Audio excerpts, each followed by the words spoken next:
जब भी कोई आदमी शराफत के रास्ते पर चलने की कोशिश करता है तो बहुत सारे लोग होते हैं जो उसका फायदा उठाने की कोशिश करते हैं, क्योंकि आपका भोलापन दूसरे लालची लोगों को, जालसाज लोगों को आकर्षित करता है और वो आपको ठगने की सोचते हैं।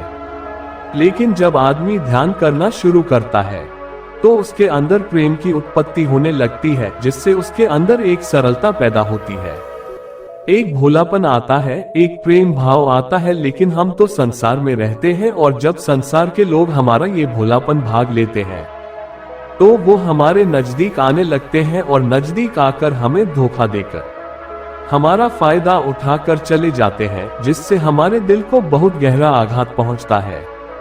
हमारे मन के अंदर एक शूल सी चुप जाती है और हम अपने आप से ये सवाल पूछते हैं कि क्या शराफत की जिंदगी जीना गुनाह है? क्या मुझे भी जालसाज आदमी बन जाना चाहिए? और जब ऐसे ही ख्याल हमारे मन में आने लगते हैं तो हम ध्यान से दूर हटने लगते हैं। ध्यान में ये बातें बाधा बन जाती हैं। आप ध्यान करना भी चाहेंगे, आप प्रेम करना भी चाहेंगे, लेकिन ये दुनिया आपको करने नहीं देगी। तो ऐसे में अपने आप को संतुलित कैसे रखें? बहुत बड़ा सवाल है और इसका हल जानना भी बहुत जरूरी है, क्योंकि अगर आपको धोखा मिला तो आप कभी भी ध्यान की तरफ नहीं बढ़ेंगे, अपने जीवन में आध्यात्मिक उन्नति नहीं कर पाएंगे। इस सवाल का जवाब आपको इस कहानी के माध्यम से मिलेगा। इससे पहले कि आप इस कहानी में खो जाए, इस चैनल को सब्सक्राइब जरूर कर लें। तो चलिए कहानी शुरू करते हैं। एक बार गौतम बुद्ध अपने शिष्यों के साथ बैठे हुए थे। वो उन्हें एक उपदेश दे रहे थे और बता रहे थे कि ध्यान के लिए सरलता कितनी जरूरी है। सरलता से ही ध्यान में प्रवेश किया जा सकता है।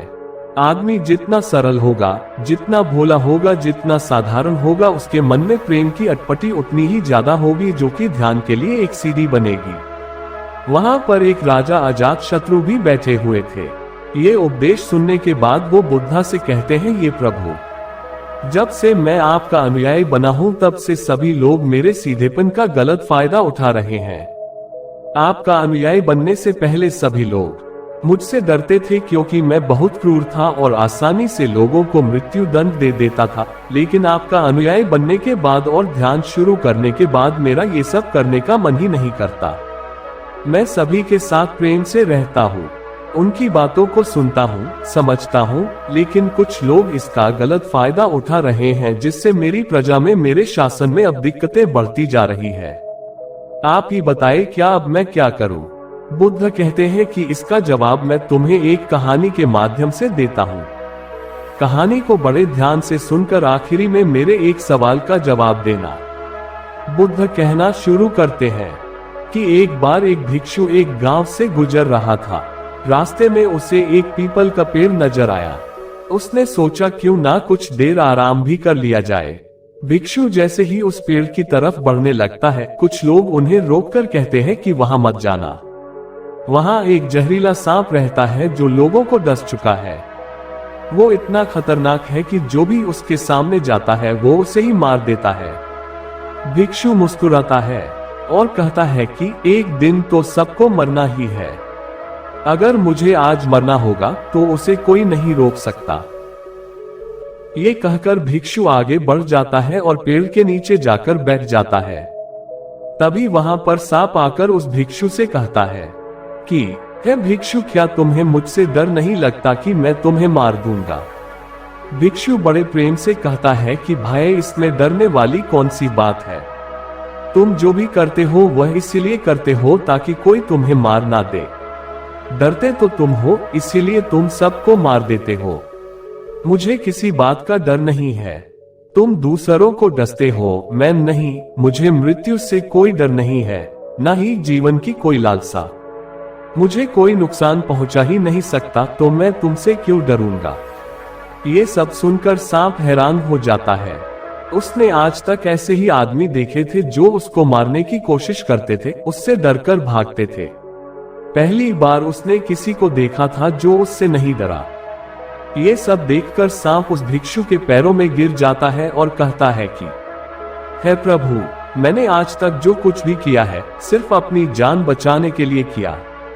यदि यह रूप धारण नहीं करता तो लोग मुझे मार देते, भिक्षु ने कहा कि तुम बिल्कुल सही कह रहे हो, लेकिन यदि तुम इस जीवन के मोह से मुक्त होना चाहते हो तो शांत हो जाओ।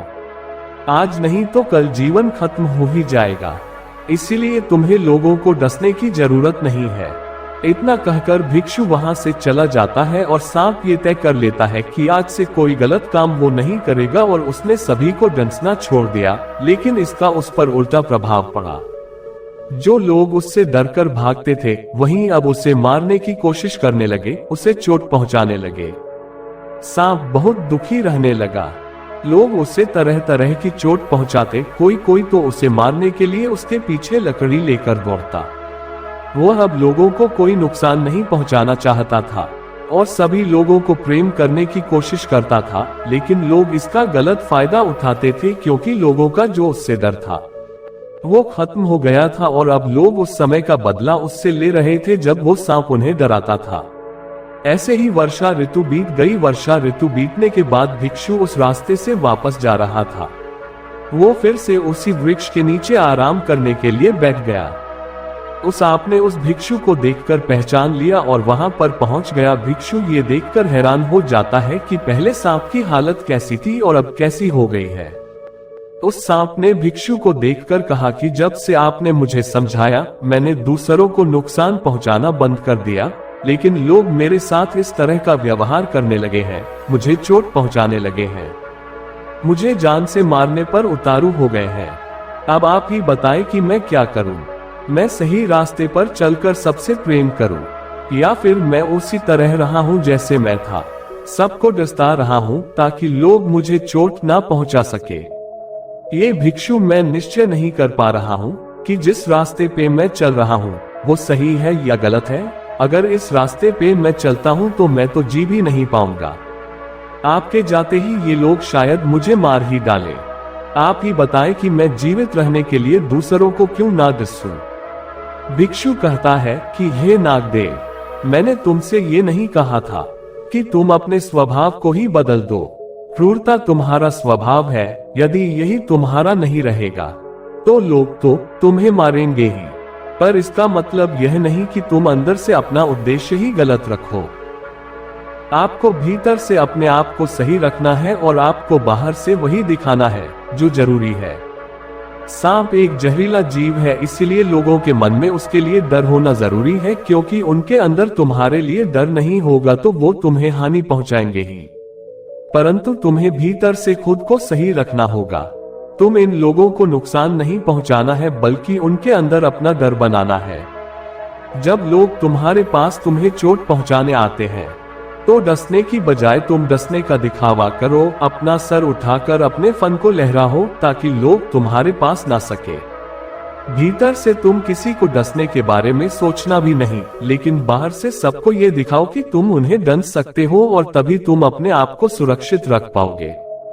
ये कहानी सुनाने के बाद बुद्ध कहते हैं कि अजात शत्रु, तुम इससे क्या सीखें? आजाद शत्रु कहता है कि हमें खुद के स्वभाव को नहीं बदलना, बल्कि भीतर से खुद को बदलना है। वो कहता है कि मेरी भी हालत बुद्ध पिछले कुछ दिनों से सांप की तरह हो गई थी। मैं निश्चय ही नहीं कर पा रहा था कि मैं अपने राजपाट के कार्यभार को कैसे चलाऊं, क्योंकि राजपाट चलाने के लिए राजनीति भी जरूरी होती है, लोगों को दंड देना भी जरूरी होता है, उसके बिना तो राजपाट चल ही नहीं पाएगा। लेकिन दूसरी तरफ मैं आपके उपदेश सुनता था तो मुझे लगता था कि जब तक मैं प्रेमपूर्ण और सरल नहीं होऊंगा तब तक मैं ध्यान को उपलब्ध ही नहीं हो पाऊंगा, और इस असमंजस ने मेरी रातों की नींद उड़ा दी थी। लेकिन आपकी इस कहानी से मैं भली भांति बात समझ गया हूँ। मुझे ध्यान करते हुए अपने अंदर सरलता लाते हुए, प्रेम लाते हुए अपने कर्तव्यों का निर्वाह करना है। लोगों को ये महसूस नहीं होने देना कि मैं सरल हो गया हूँ और मैं किसी को कठोर दंड नहीं दे सकता। इन दोनों में जब सामंजस्य बैठेगा तभी मेरा जीवन भी अच्छा चल सकता है और तभी ये राजपाट भी चल सकता है। दोस्तों, भोलापन और सरलता अच्छी बात है, लेकिन तब तक जब आप सन्यासी जीवन जी रहे हो, जब आपको संस्कार का कर्तव्यों का निर्वाह न करना पड़े। लेकिन जब आप संसार में रहते हो तो आपको संसारिकता में घुलना ही होगा। आप अपने कर्तव्यों से मुंह नहीं मोड़ सकते। हमने बहुत से लोगों को देखा होगा जो ध्यान करने लगते हैं तो इतने सरल और इतने भोले हो जाते हैं कि उनके रिश्तेदार, उनके भाई बंधु ही उनका फायदा उठाने लग जाते हैं।